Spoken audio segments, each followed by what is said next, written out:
All right. Normally this would be our bonus episode, but everyone's getting bonus episodes because we're in the thralls of Vlogmas / Bandmas. So everyone sort of gets a preview this month of what it's like to be a Patreon member.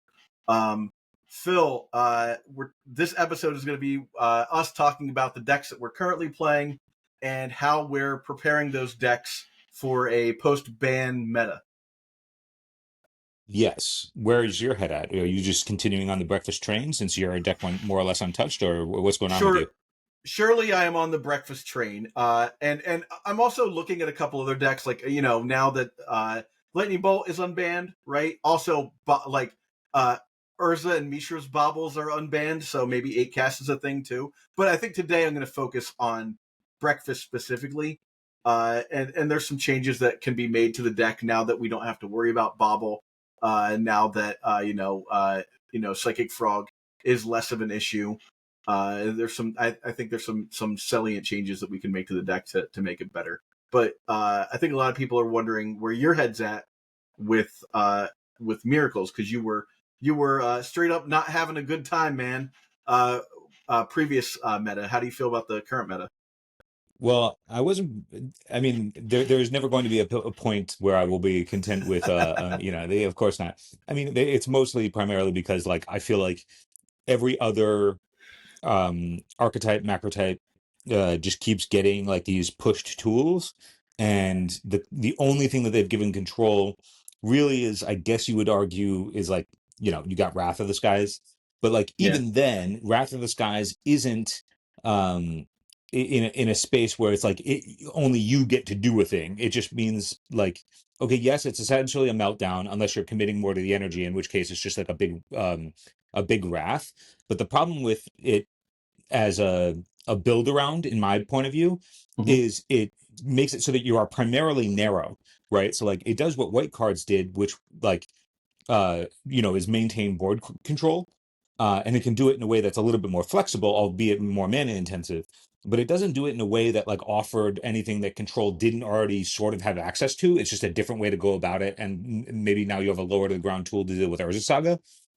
But it itself also constrains what you're able to do, because unless you think you're never going to cast it for more than X equals 1, you then can't play it alongside any of your own build arounds. Yep. You essentially can only play Planeswalkers, and I think once you're in that space, you're just in the Teferi Narset prison deck, and I don't find that deck to be particularly interesting to play with or against. Yeah. So I'm hoping that in 2025 we get some kind of tool that can fill the space.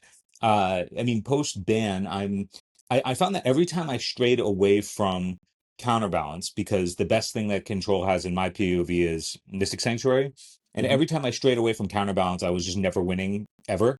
And then the games where I won, it always revolved around me being able to leverage a Counterbalance against an opponent that couldn't quite navigate it as well, depending on how tight my build was uh, around Counterbalance, and then the CMCs that I built into it to go into a given metagame. The problem with building around Counterbalance without the consistent enabler like Sensei's Top is the timing against things where Counterbalance otherwise is not good. So Counterbalance is good against like your Delver style decks, right? Anything that's going to stay at the 2 CMC or lower lane is really where it naturally fits. And then you incidentally have a bunch of 5 drops between Lorien Revealed and Force of Will. So it just lines up well because your CMCs will match their CMCs. But Counterbalance is just blank against a big chunk of the field. Pretty much anything Urza Saga, pretty much anything Ancient Tomb. In which case you kind of have to overhaul your sideboard in a way where there just aren't the requisite tools to be able to deal with that. And one of the best decks being Eldrazi, it kind of becomes tricky. And then similarly on that, it's like you have a give and take game against the Nadu decks, because they have ways to turn off Counterbalance like for free between Delighted Halfling or Allosaurus Shepherd or Cavern of Souls. Like there's just a bunch of just like incidental freebies that they get to just shut down an entire thing. And unlike the Vexing Bauble era of design, there isn't a clause on Counterbalance that lets me like pay a blue sacket to draw a card. Yeah. So um, there's like a bunch of instances where like I feel like my best plan of action as a control mage is still Counterbalance, because it's the only thing that like naturally builds around that lets you have flexibility of card choice. in ways where like Beanstalk builds itself, Jeskai Walker's builds itself. And I find that inflexibility is just an exploitative weakness. You know, like your Mhm. opponents never have to like consider what you're doing if they just know you're on that plan because like the deck's builds itself.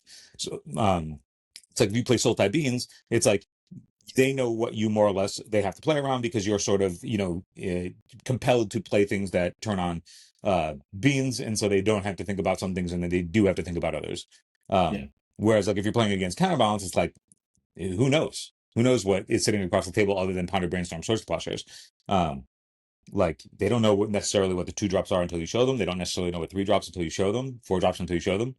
um and I find that that's like where it's been powerful. Anyway, I'm monologuing, but I think that we need another tool, because right now I feel like I'm really well situated against one kind of one pillar of the format, which is the low to the ground. Like I felt really good against Demir Tempo in the last format. I was happy to play against it every single round if I could.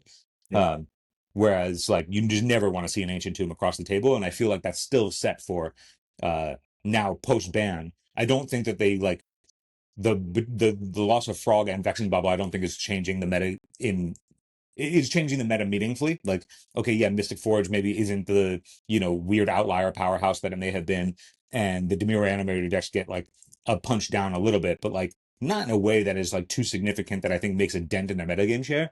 Other than the players like you that are like, oh yeah, maybe I'll play red again. Yeah. Well, it's funny you should mention tools, Phil. One of the things before we get too far into it, one of the things that we do on these like audio only episodes is we sort of touch on where we are, what we're up to and that sort of thing. Sort of not necessarily outside the game, but like what we're doing to like get into the mindset for the game and to just our daily lives kind of situation. And before we jump too far in, I want to we've got this we're recording like 5 times a week almost, so it's like wild to think about it because one day just pills into the next. I've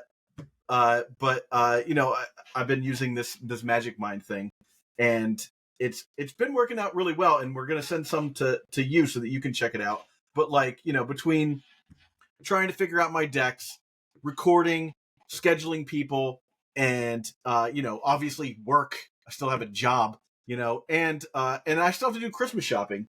It's just this Magic Mind stuff's been really nice to like use to like get that like that like what caffeine normally gives me, but like still get into the zone and the flow state that I'm normally in when I'm doing these episodes. So I think it's going to benefit you as well. It might help you brew a little bit better too. Yeah, looking forward to trying it, particularly since I always need to remember the top 3 cards of my library at all Yeah. times. Yes. Yeah. It will help with that. So anyhow, as everyone knows, Magic Mind is giving us a 20% discount. You can use the code Dirtles20. The link is below for that. But without any further ado, I want to talk about when you were mentioning tools.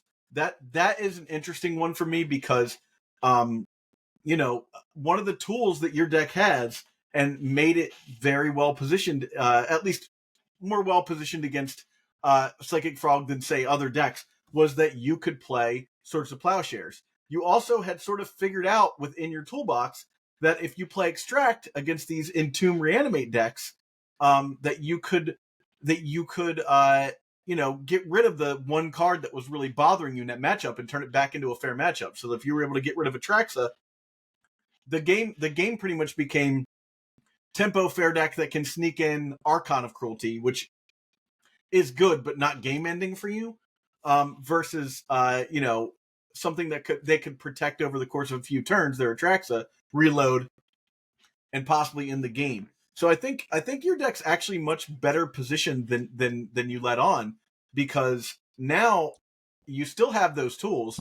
The Reanimator deck is still live. I don't think that the Reanimator deck is going anywhere. I do think it's slightly less potent to the common man, and we'll see how that plays out against you, because if they do just slot in Orcish Bowmasters, obviously that's bad for you. Your deck is full of cards that say draw cards.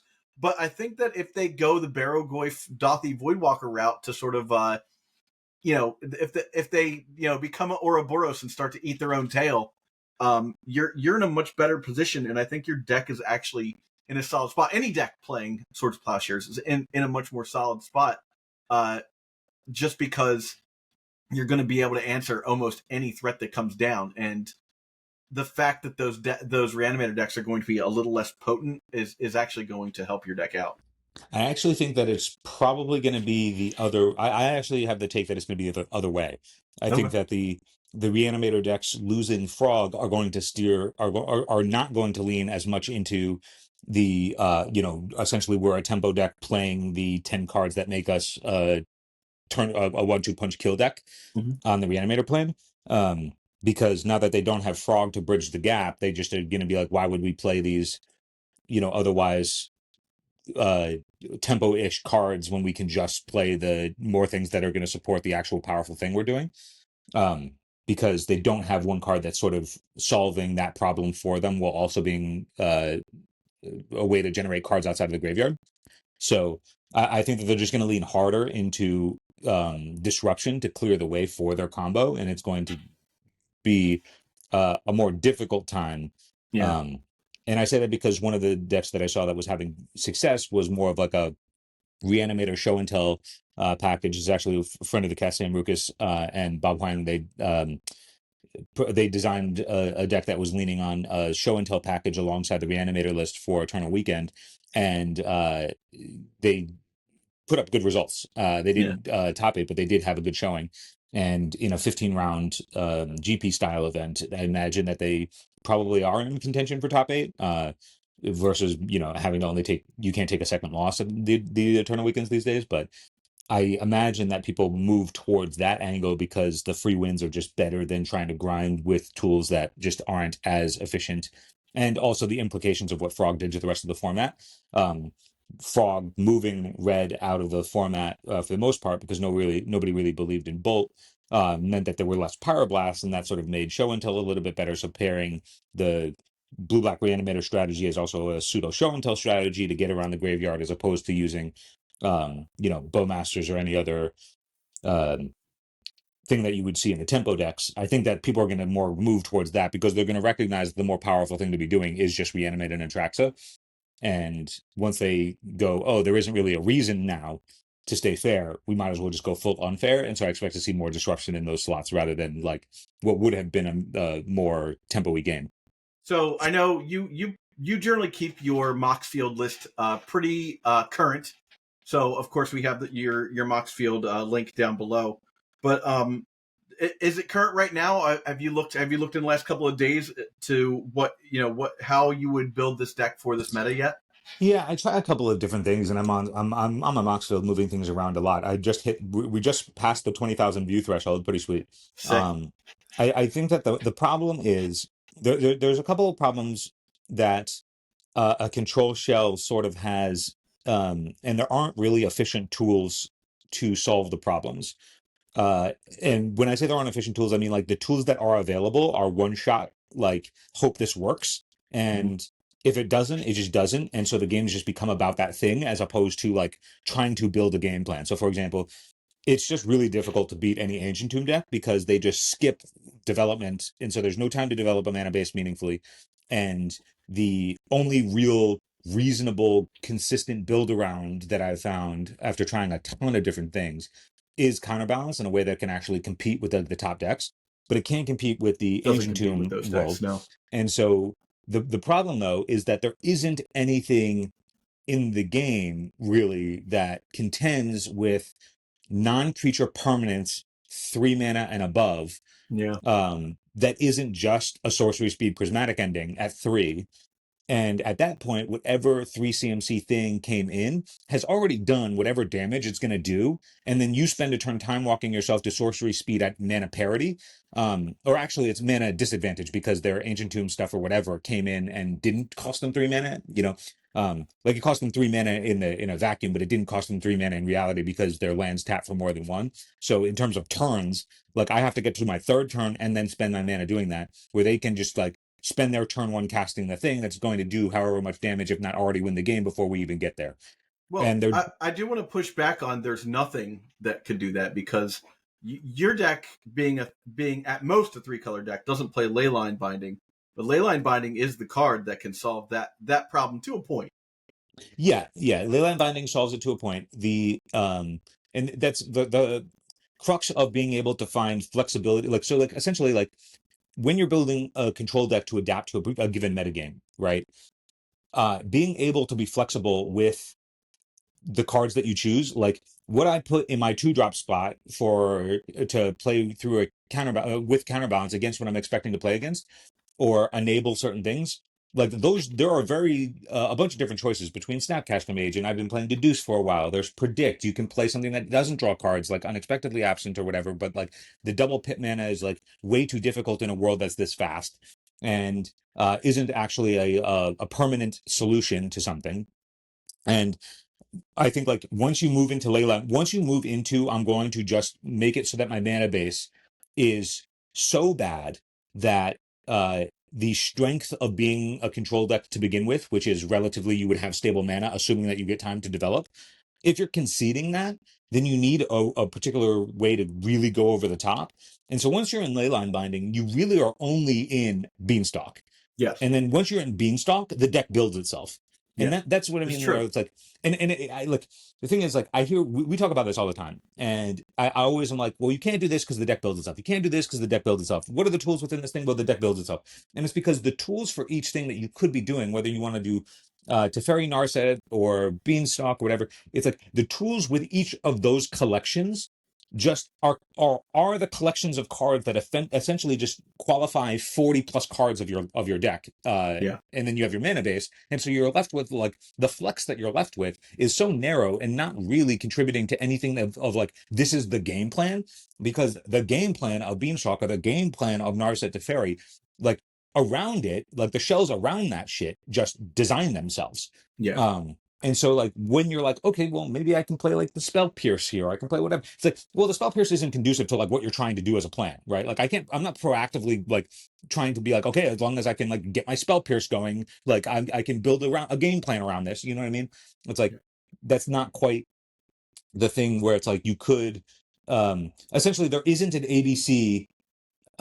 There's no ABC deck building in Control right now, in a Correct. Yeah. way Yeah. that, I you agree. know what I mean? Like I like every time you want to like where you're like, well, this is the legacy power level thing to do. It's like it designs itself in a way that doesn't let you have any means to be flexible within it. Because if I want to shift post board, so like, you know, we would talk about like in old top days, it's like, well, you turn this as a powerful thing, therefore you have Sensei Stop, therefore you have counterbalance. You can move the counterbalance or the terminus and other cards around in the A and C slots as long as you have the pivot point to be able to balance both, Hmm. in ways depending on what the matchup is. Where it's like if you do that now with Beanstalk or the Walkers, there's no flexibility back and forth with whatever those things are. You just have to hope that the tools line up in a way that doesn't actually give you agency if they don't, because the games are so low to the ground and so fast.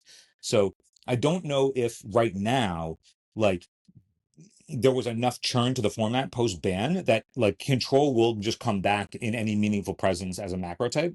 I still think that it just won't. I think like if we were to run Eternal Weekends back, literally like this month, like next month, with the bans of Frog and Bauble, that you would still see Control showing up at like a win percentage of like 35 or 40% or whatever it was. Like, I still think it would be abysmal and a horrible choice, because I don't think that like the tools that they have access to are better than any of the tools that the Days Wasteland shells get or that the combo decks get in terms of being able to recoup cards or pressure in a way that your opponent has to respect. Yeah. Where Well, it's I like, mean, but like olden oh, times, like, and we talked about in the last episode about unbanning Sensei Stop. Really, the talk of unbanning Sensei Stop is just giving control decks a tool that other decks feel as though they would need to respect, the way that we have to respect Days Wasteland, we have to respect Urza Saga, we have to respect Entomb Reanimate, we have to like all of the other macro types have things that you have to go in respecting, where it's like if you sit down and you know your opponent, if your opponent is just like, yep, I'm playing control, it doesn't matter what kind of variation of control they're playing, you don't have to respect it, because there's nothing to respect in the macro type. yeah, I agree. I think. I mean, at most, you have to respect, up the beanstalk, as a possible, as a possible deck that can come out, and you have to respect that, like, if they get one of those down, they can snowball you into the end of into a situation where you can't recover from. But I do think you're right. I think there's not like and this is like the AB combo thing where like I think one of the discussions I was having about my deck specifically at the local last week was a lot of people that's not a deck that a lot of people in my local meta have had to play against Cephalid Breakfast. And so I had that leg up going into the tournament because they know for the most part how the deck works, but I think a lot of people that uh, see Cephalid Breakfast, and this was happening a lot during the tournament because we were talking about bans and stuff like that coming up. A lot of people were telling me that my deck is a deck that takes too long to win, and because it has Nadu in it, and I was like, that's certainly not the case for my deck, but for the Bant version of the deck that is like more creature based with like Teferi and Delayed Halfling and stuff, perhaps, and the Elves version perhaps as well. But for my version, my version puts people into a situation where they have to respect the overwhelming advantage I can have from having Nadu out. But if they do that too much, I could conceivably just win with the combo. And I think that is the thing that, like, for me, I'm playing a control deck that is sort of also a mid-range deck that allows me to do the thing that I'm used to doing for the last 30 years, which is play blue and white and make sure that the board state is such that it is at a place that I want it to be. And then when I feel like it's time to shut the door, I can do that. And that can either be in terms of playing Nadu and gaining a massive amount of card advantage through Nadu, or playing the combo and winning that way, which is it's always been sort of the way I like to play the game, is like having that back pocket combo that I can play to finish the game off. So for me, I'm in that ideal state where I think that I'm pretending like I'm playing a control deck at the very least. Yeah, so you're like, your natural inclination is to play more of a controller role if you sit down at the table in the blind. Yeah, I think for me the thing to do with this deck, and this is sort of what I've learned, especially after watching the finals in the European Championships. Watching Larson, and we're gonna have Larson on. I'm gonna have Larson on either later this week or early next week to kind of level set like how we feel about Cephalid Breakfast from someone who actually knows what they're doing as opposed to just me. But watching him play and watching him navigate that last match where it was a obvious control deck versus Cephalid Breakfast, right? And he navigated that entire time like he was a control deck that had a gun in his hand. At any one point in time, if he pulls out the gun and his opponent swats it away, he's in trouble. But if he has that gun in his pocket the whole time, right, and just waits until his opponent has his shields down and pulls it out, he can win the game. And that's totally what happened in the both of the times he won. And this is a reason for everybody to go listen to our episode where we talk about the narrative. Yeah. Oh, yeah, for sure. Especially that like when I talk about, I think there's the narrative, and is that the same one where I was like, I think we both said like you now in the previous meta you had to have a I win button, like that was the way you were most competitive. Yeah, I think that Yeah. the notion of you can be a control deck until you can auto win out of nowhere means that you're a combo control deck, and I think that's the only actual way that you can be control in Legacy. I think like if you aren't, then your opponent just actually gets to control the narrative of the entire game, and the tools of which there are to take it back just don't exist unless you put an I win button in your deck that they have to go, oh, I need to change my behavior in a way that respects the possibility of this thing, because without that the games are just so fast where they essentially like play whatever they want around you, knowing that there Yeah. isn't a way for them to actually get punished or pressed out entirely the way that there would be in like a world of countertop, where it's like, okay, well, now I have to like either respect countertop and board abrupt decays or whatever to deal with it, or I have to go underneath it, in which case again your behavior is changing because of this threat that could happen. Yeah. And so without anything like that in control as a macro type, I think the closest thing that you actually are going to get in a meaningful way is just like the Bant Nadu deck, in which case you're really just a mid-range combo deck, but like at least you have some amount of like, you know, I can cantrip and counter magic and removal, and I guess it's close enough. But yeah, if anybody Close is enough for like, me. I really want to play control, I actually would just like do what everybody that I travel to events with has been doing for the last year and a half, pushing me towards just playing breakfast, because it's like if you want to be a tundra mage, the real only way to be a tundra mage and find success these days is going to be encephalid breakfast, unless you're catching people off guard with like the Max Torsion version of like Stoneforge or whatever, but that was Yeah, also really contingent on the fact that like they had Psychic Frog in their deck. So it was Wasteland plus Psychic Frog. How bad can it actually be?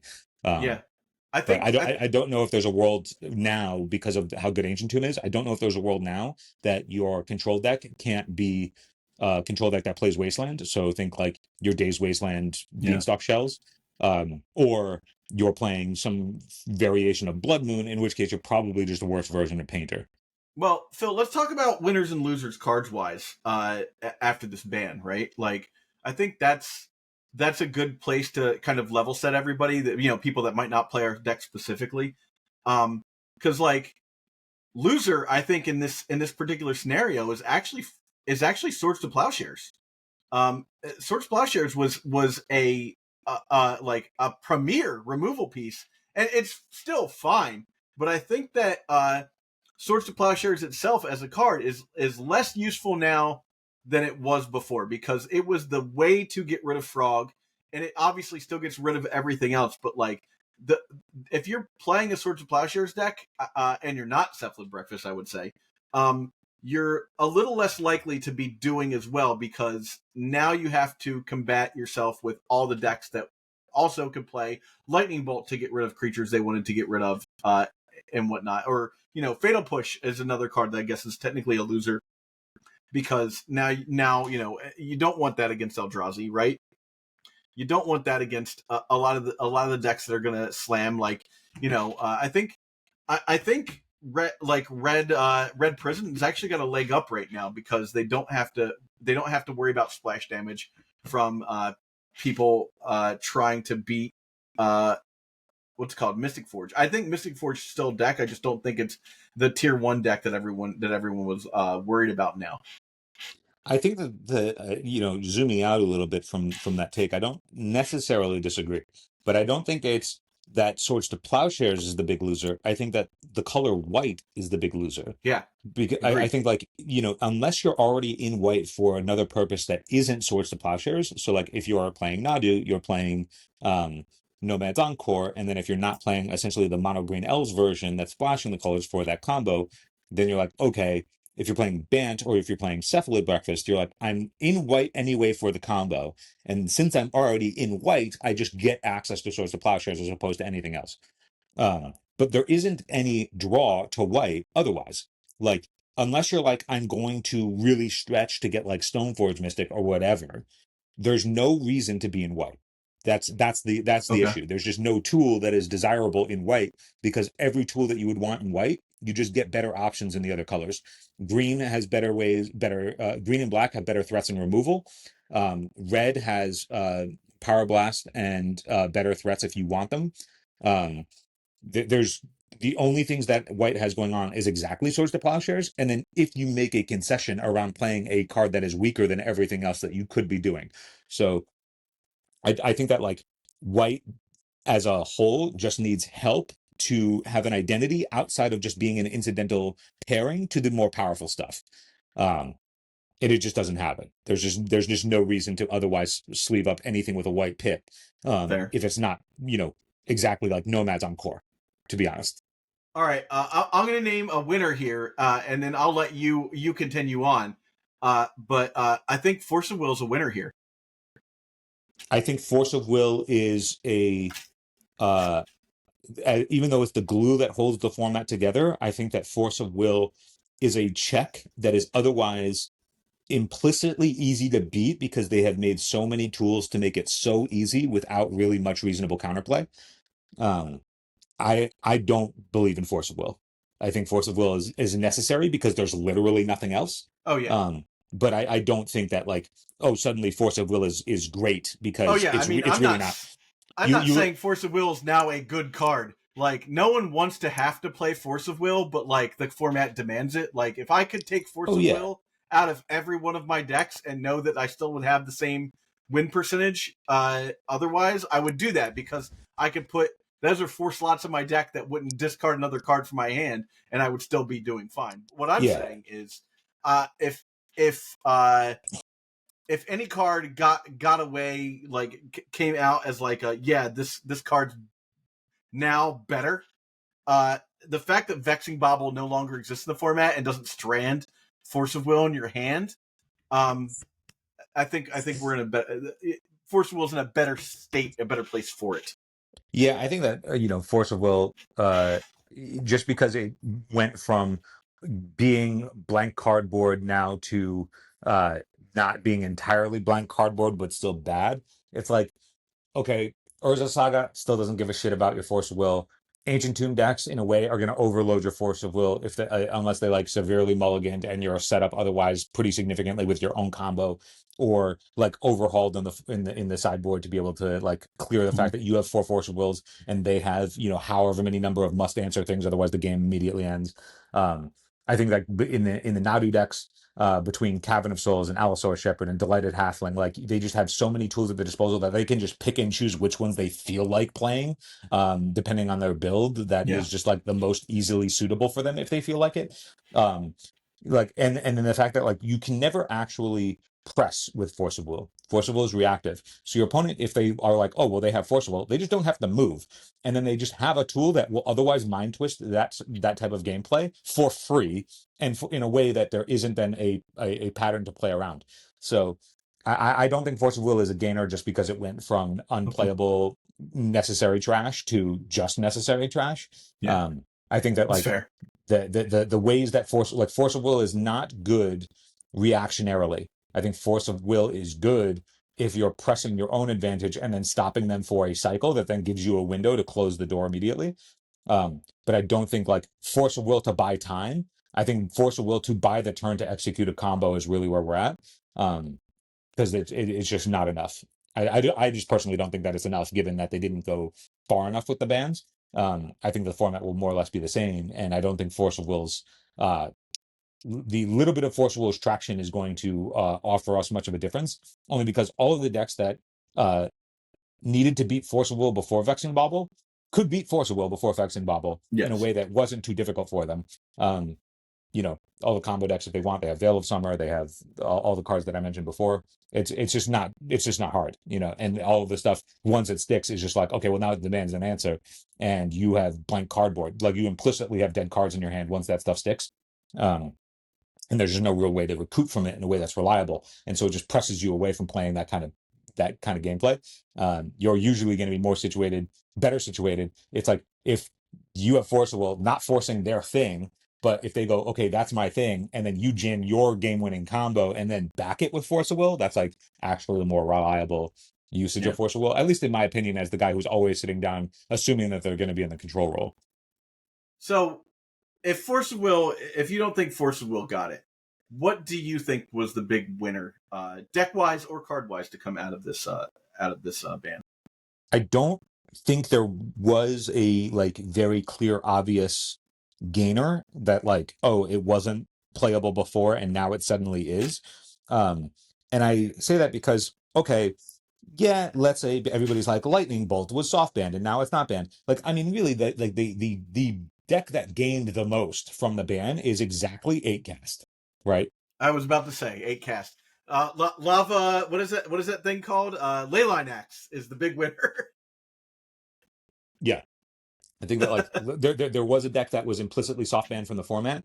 Um, even though a good friend of the pod, Colton, played 8 cast at EW and I believe he went like 7-0 or something on 8 cast until he ran into a Vexing Bobble matchup where he just, one card just blanked his whole deck and then You that was can a just dodge freebie. Vexing Bobble for. I mean, hey man, if I had dodged Vexing Bobble for most of the tournament, I would have also been 7-0. I think. Oh yeah, yeah, yeah, and it's like it's the difference between like vexing bobble out of a deck that's like plan is to play it on turn one versus a deck that is looking to get their singleton or two of off of Urza Saga, in which case you can deploy a lot of your stuff and actually have a board beforehand. But I think, yeah, I think it's reasonable to say that Acast is the biggest gainer because now they actually can play with the tools that the deck needs to Yeah. play with in order to actually function. But otherwise, I don't think there's any one individual card that suddenly that wasn't playable before is now like way, way, way, way better. Bolt being back in the format, it's like, well, the best deck, presumably coming out of the thing, is some form of Reanimator, which good luck, your bolts don't matter. They're putting Atraxa into play. Mhm. And Nadu, which good luck having your bolt be good against Nadu, in which case it can't get rid of Nadu. And if they have a second creature along their nomads, it can't get rid of the nomads. So I don't know what world everybody's like, oh yeah, suddenly we can play Lightning Bolt. It's going to be great. I'm like, I'm still seeing top decks. It's like your bolt against their Thought-Knot Seer or Sowing Mycospawn. Okay, cool. You clear the Sowing Mycospawn after they cleared your entire mana base. Like, I just don't see a world where like Bolt is suddenly this thing that is gonna, shake up the format in a meaningful way. Like all of the stuff at the top end has been explicitly like way too good. If anything, I think Yeah. like the big gainers are like Orcish Bowmaster because it just gets free slots.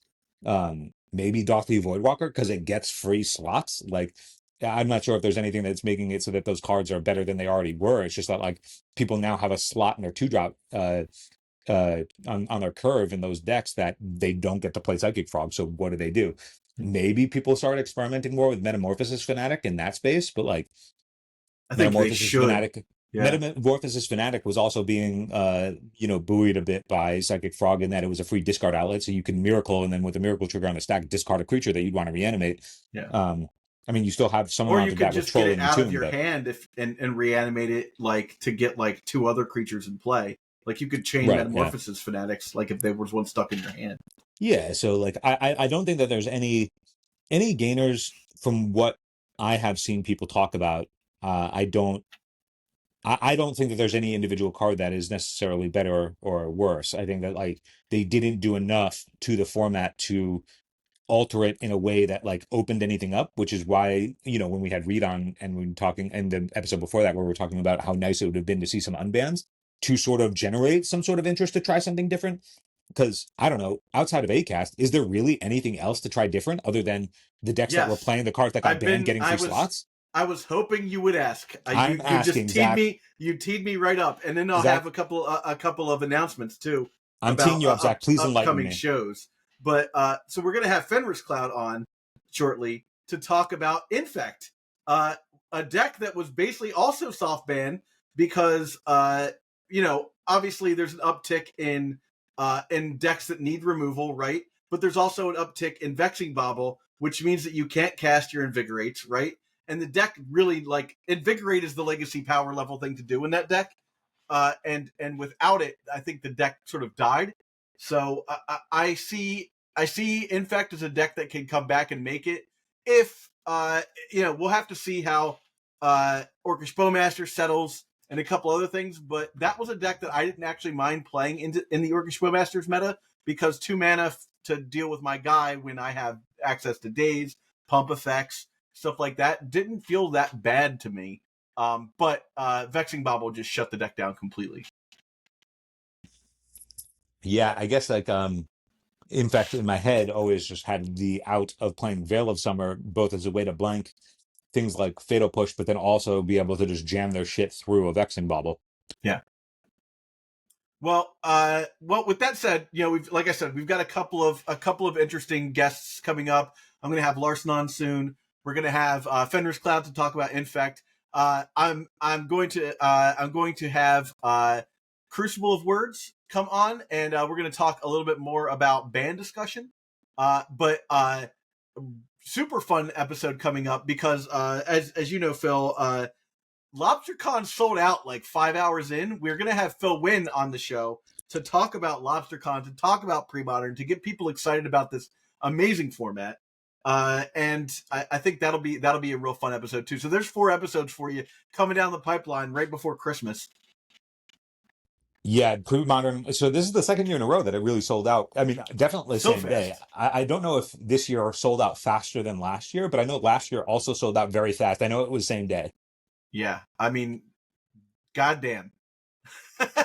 I'm glad I got in. I'm like, I was actually planning to buy them the next day. I wasn't thinking about it, and then you and Adam reminded me to pick them up. So Well, I'm because I glad. remember I'm glad that I they did. went same day, so I was like, we got to Yeah. hop on. Yeah. Yeah, and we did. Thankfully, we're gonna be there.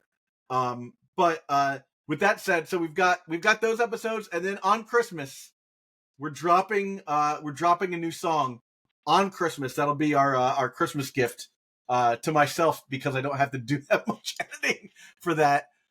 So we've got that ready, and then we have Remy coming on soon too. So that it's looking like the end of the year, as far as shows is concerned, for us is lining up to be really fun.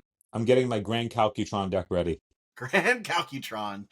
All right. Well, thank you everybody for watching. Again, if you can support the show, you can go to patreon.com/eternaldurls. Like, subscribe, comment.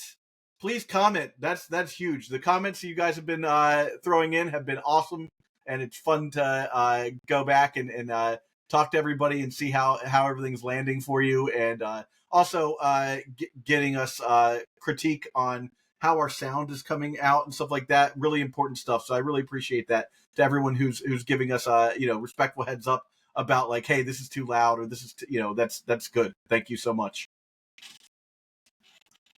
And with that said, we will catch you next time. Deuces.